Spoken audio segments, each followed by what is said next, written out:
नमस्कार, मैं पंकज प्रसून। दोस्तों, ये दुखद खबर तो आपको मिल ही गई होगी कि अहमदाबाद से लंदन जाने वाली बोइंग 787 हादसे का शिकार हो गई। इसमें सवार सभी लोगों की मौत हो गई है। इसके अलावा 6 जूनियर डॉक्टर भी मरे हैं। कुल मिलाकर 250 से ज्यादा मौत का आंकड़ा है। लेकिन ये मैं खबर बताने नहीं आया हूं। ये खबर आपने अखबारों में या समाचार पत्रों में, टेलीविजन पे, सोशल मीडिया पे देख लिया है। इस हादसे से जुड़ी कुछ ऐसी जानकारियां हैं जो आपको जानना चाहिए। मैं किसी साजिश के एंगल की ओर इशारा नहीं करना चाहता, लेकिन सबसे पहले मैं आपको एक वीडियो दिखाना चाहता हूं।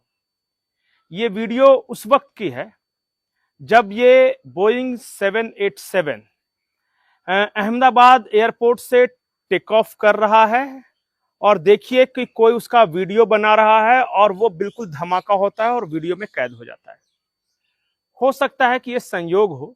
आमतौर पे लोग इस तरह के वीडियोस बनाते हैं जब प्लेन कोई टेक ऑफ करता है तो इसे मैं संयोग मानकर इस वीडियो को नेग्लेक्ट करता हूं कि चलो किसी ने बनाया होगा। अब एक ट्वीट देखिए, और ये ट्वीट सारा एडम्स नाम की एक महिला का है और 9 तारीख को ये ट्वीट किया गया है उनके द्वारा अपने ट्विटर अकाउंट पे। आज जिस वक्त मैं वीडियो बना रहा हूं, आज 12 तारीख है, मतलब 3 दिन पहले। और वो अपने ट्वीट में ये दावा करती है कि भारत में कुछ बहुत बड़ा होने वाला है ऑपरेशन, और यहां शायद इतना बड़ा होगा कि कोई अंदाजा नहीं लगा सकेगा। इसके लिए बाकायदा अफगानिस्तान में प्लानिंग हो चुकी है और अल कायदा के आतंकी भी इस प्लानिंग में शामिल थे। और उन्होंने कहा कि 2 से 3 दिन के अंदर भारत में होगा और पूरी दुनिया में इसकी धूम मचेगी। अब सारा एडम्स के बारे में जब मैंने उनके ट्विटर प्रोफाइल पे खंगाला तो बहुत ज्यादा नहीं वो इस तरह के क्लेम कर रही हैं, लेकिन बहुत सारे लोग उन्हें FBI लेडी बताते हैं। मतलब कि CIA, FBI से वो नियमित संपर्क में रहती है। CIA के लिए काम भी कर चुकी हैं साउथ एशिया में, और उनके सूत्र बहुत स्ट्रांग होते हैं। अगर सारा एडम्स ने ये कहा है कि अफगानिस्तान में बैठक हुई है, अलकायदा के आतंकी उसमें शामिल हैं, कुछ पाकिस्तानी आतंकी शामिल, कुछ लोग शामिल थे, आतंकी नहीं, और भारत में एक बहुत बड़े सबोटाज ऑपरेशन की प्लानिंग बनाई गई है, तो हमें इन दोनों ट्वीट्स को गंभीरता से लेना चाहिए और इस एंगल से भी जांच हो सकती है। तीसरा जो बहुत बड़ी खबर है, और ये खबर छपी है वायर्ड में, और ये खबर छपी है अगस्त 7, 2019 को 3:28, मतलब आज से 5-6 साल पहले। एक शख्स हैं जर्मनी में बैठे हुए जिनका नाम है रूबेन सैंटामार्टा। रूबेन सैंटामार्टा साइबर सिक्योरिटी के एक्सपर्ट हैं और उन्होंने ये दावा किया जर्मनी के मैड्रिड शहर में बैठे बैठे कि ये जो बोइंग 787 ये जो पैसेंजर ट्रेन है ना, इनको साइबर हैकिंग के द्वारा सबोटाज किया जा सकता है। मतलब कोई आदमी बैठा हुआ है और उस सिस्टम को एक्सेस कर लेगा, बोइंग के सिस्टम को, और वो हैक करके उस प्लेन में गड़बड़ियां कर सकता है।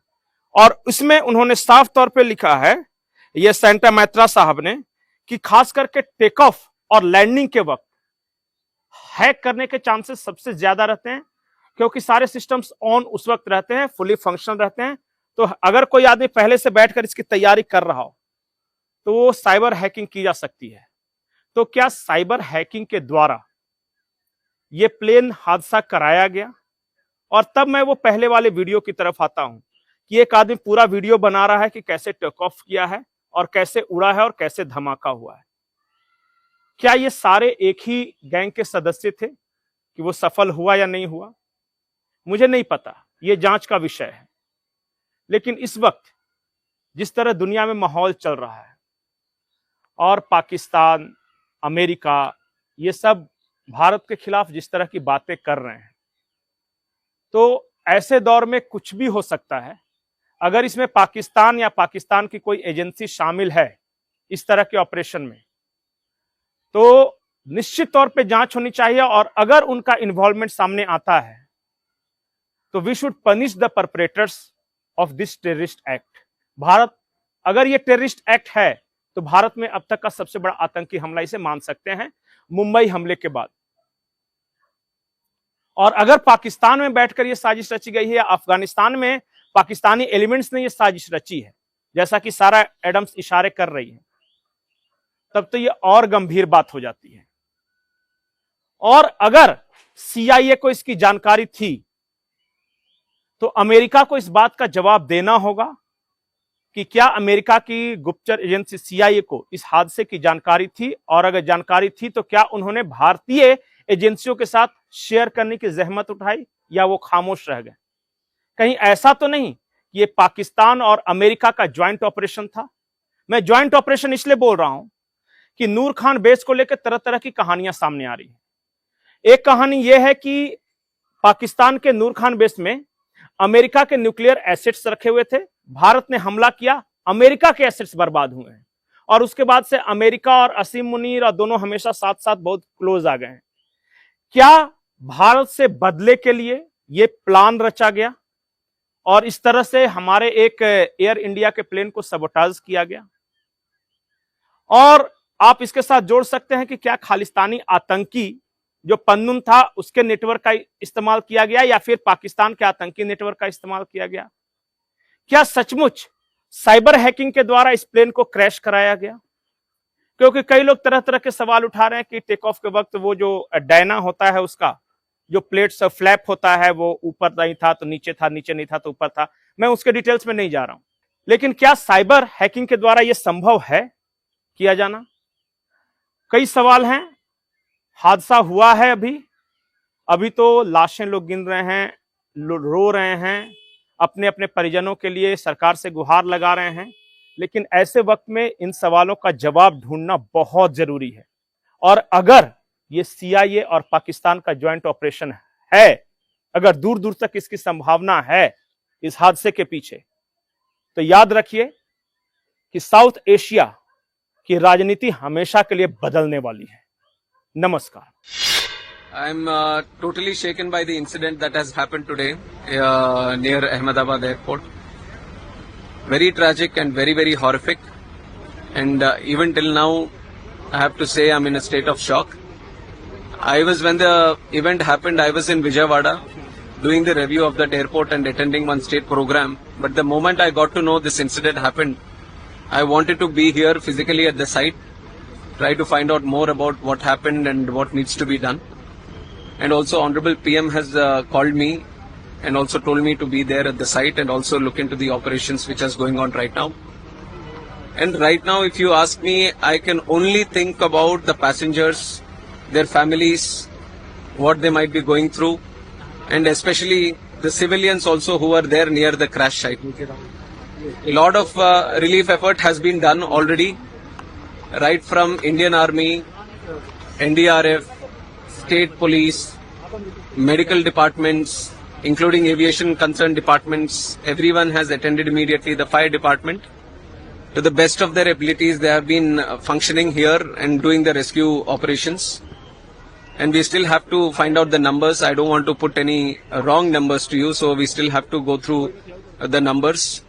And my condolences, my prayers, my thoughts with the families of the bereaved. And we are trying to extend all the help that can be done. And even our Honorable Home Minister is also coming to inspect the site right now. He will be coming here. We'll go through another round of inspection. We'll talk to some of the people who are here and all the teams that are here. And then we are having one meeting at the Circuit House. Circuit House Annex. So we will be discussing some more things there. Maybe once we go through all these discussions, I can give you some more information. But if you ask me, then I'm just thinking about the families and the passengers who are there. It's a great loss. इसमें जो travel कर रहे थे, yes, it is. और उसमें it is very British nationals थे और वो सब. Very sad to know that Vijay Rupani ji, Chief Minister, was also there, and like you're mentioning, other nationals were also there, children were also there. I would only say that each and every life is precious to us. Each and every one is a very important person to us. So it's an incident which has shaken the nation also. Everyone has expressed their grief. Seriously इस घटना को लिया जा रहा है क्योंकि इतनी technology होने के बावजूद इस तरह की घटना होना तो वो एक अपने आप में बड़े सवाल कर Yes. I'll only give one line to what you have asked right now. We are going to do a fair and thorough investigation. We are not going to spare anyone. We are not going to leave any stone unturned. We'll do properly according to the protocol, and we are going to go to the depth of why this incident has happened. That much I can tell you now.